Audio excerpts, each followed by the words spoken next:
O'Cala, Vicky O'Cala, agus Margaret Kenny, MEP, Matt Carthy, Gairla of the Cavan County Council, Councillor Paddy MacDonald, councillors from Cavan, Monaghan and Meath present here tonight, elected representatives from other areas if they're here, members, supporters, the clergymen there.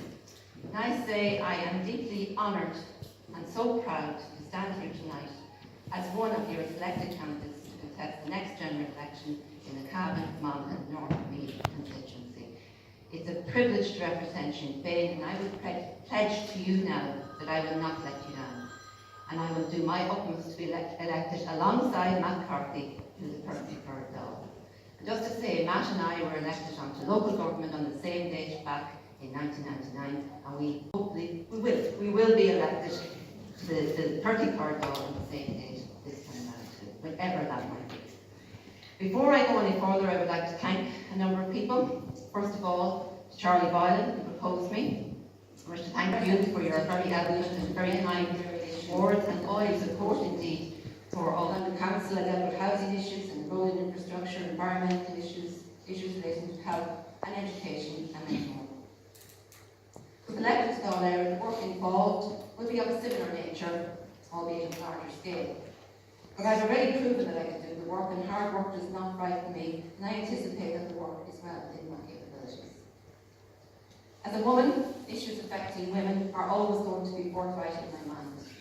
Recent scandals relating to the cervical screening programme and the utter devastation and tragic circumstances left behind by that fiasco, the threats to cuts to the breast screening service, the adoption scandal and the issuing of false birth certificates, and the whole range of people affected by that. Violence against women, whether it's domestic in nature or the seemingly random but very violent assaults on women, we had so many of them highlighted recently in the news. These are all serious threats that need addressing. Disgraceful sentences being handed down to perpetrators of assaults and rape of women and children need to be addressed and addressed urgently.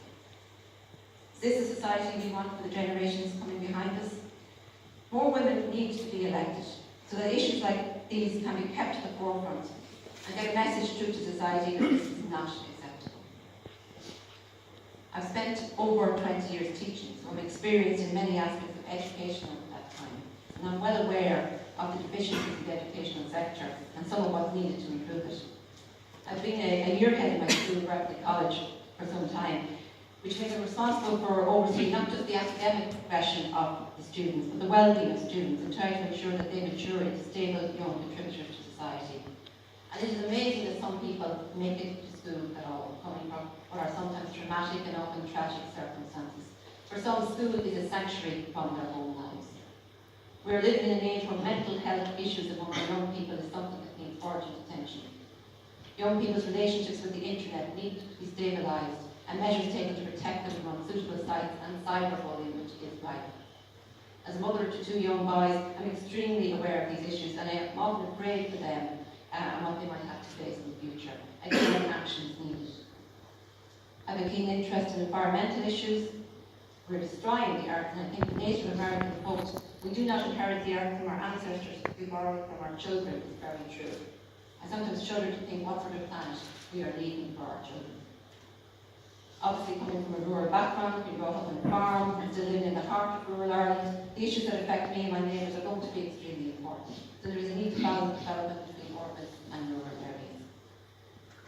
My experience thus far in many walks of life can, I believe, benefit and strengthen the Sinn Féin team in Leinster House, along with the knowledge and expertise that Matt Carthy has to offer, joined with that of Margaret Kenny, and all the other Sinn Féin representatives who will be elected to the 33rd Dáil under the excellent leadership of Mary Lou McDonald. I think at Hardship we are going to be forced to be reckoned. I've outlined some of my experience in areas of interest, but this is not about me. I, along with Matt, will be the voice of Sinn Féin in the upcoming election, but you are the body. We are representing you, and we cannot win this without your support. You have the power to make this a reality. Every door in this constituency needs to be knocked in the foot as well. No assumptions can or should be made about how people will vote. Already I've been promised second or third preference votes from people involved in other political parties. When the directors we put in place the vote management strategy worked out for Matt and I consider giving your third or lower preferences to other party candidates. We can't So encourage him onwards and upwards. Let the campaign begin. Will you be ready?